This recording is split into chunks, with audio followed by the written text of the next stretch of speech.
Hey everybody, this is GERONIMO, and I told you I was going to do some more sand casting videos and that I wanted to go over my setup for my forge. It's a charcoal forge and it has a cap and it's insulated with fire clay, a hole in here for a pipe, a conduit, a piece of conduit, and I have drawn up here everything I have used. So we have a 1 gallon paint can, which turns into 3,785.411 milliliters.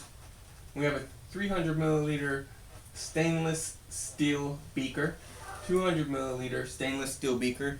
You can go on Amazon or eBay and find like a 3-piece of like a 200 milliliter, a 300 milliliter, and a 100 milliliter for under $30.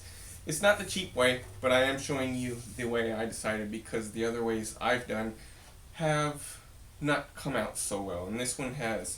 So I really like it, and I wanted to share with you how I did it. So basically, all three of these need to fit inside of each other. You should have about close to 1 inch worth of insulation of the fire clay with this. You could also just do a 200 milliliter and a 100 milliliter. You have less volume for your metal. So I went with this one because I wanted more volume. You have to put a hole in these two that line up with each other. Of course, you probably do this after you go ahead and put the insulation in. So let's talk about that real quick. I use fire clay right here and plaster of Paris, and I did a 2-to-1 mix. I just used a Dixie cup, and I put 2 cups of that with 1 cup of that, and I think it ended up with 4 cups of this, 2 cups of that to make what I have right here. You mix it together in a pan or something to mix it in, doesn't really matter, and then you use a water bottle in the misting setting. You just mist over the top of it, then you put your hands in there, mix it up, and you keep doing that until you get some sand, and I'll show you, just give me 1 second. Alright, so you mix it up into a consistency to where when it's able to be balled together like this, breaks even, and when you ball it up, throw it in the air and catch it, it doesn't fall apart. And that's how you're going to want it. So just slowly mist it, mix it, slowly mist it, mix it until you get that consistency. This is my sand that I'm going to be using when I'm making my molds. Alright, so you do that, you got your pan of your insulation stuff. You first put about 1 inch of that on the bottom, then you put your 300 milliliter beaker in there, and then make sure you pack that sand down on the bottom, put that in there, and then you take a dowel like this one, pour the insulation in there, mash it down until it's all flat, pour some more in there, about 1.5 inches, 2 inches at a time, until it comes all the way up. And you got basically your first part.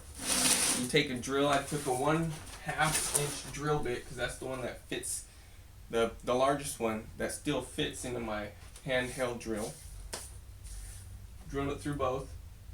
Then I took a rasping bit and put it on there, and it opened the rest of the way, just by moving it around in circles, getting it to the opening I wanted it to. And it should fit this 3/4 inch conduit. I would suggest about 45 foot long. You want to keep it away from the heat. Okay. You also need a blow dryer. I misspelled blow. blow dryer. I got mine for $3 at a Goodwill. Some aluminum, just some aluminum you use in your kitchen to make that funnel to connect to your conduit. Alright? And basically, that's it. Because this will go slip into the 300 milliliter one when you're using it. You put the charcoal on the bottom, and this one will start getting lower and lower until you need to fill it again.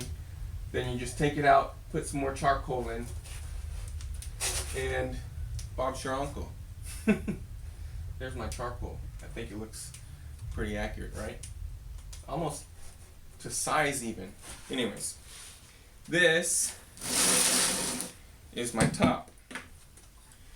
I did the same insulation bit in here, but I used some metal sheeting and made a circle, the diameter I wanted it. It needs to fit over the top of that 300 milliliter, and it needs to allow the 200 milliliter one to go inside the top. Because remember, when you put the charcoal in, it's going to be higher. Then I just put some openings on the top to let the heat or the air, the oxygen, move through. And I happen to have a stainless steel cap. Now the portion I used was the top portion, so I cut the bottom out and did it upside down in there. And then I put the paint can lid on there. Then I used this stainless steel and put it in there. I welded it as best I could, but my welder doesn't specify that it's for use with stainless steel, so it looks pretty poopy, but it's not coming off. And function is always good, even when it's not pretty. That is my setup. If you have any questions, you can always post it, and I will answer you usually in the day. So go ahead and ask if you would like. But this is how I made my setup. Thanks for watching. Go Geronimo. Click like, subscribe, share my videos. If you haven't seen my channel, I also make a red oak longbow. I show you how to do it. So go find that if you're interested in that. And I do some fishing videos and other things like that. Bye-bye.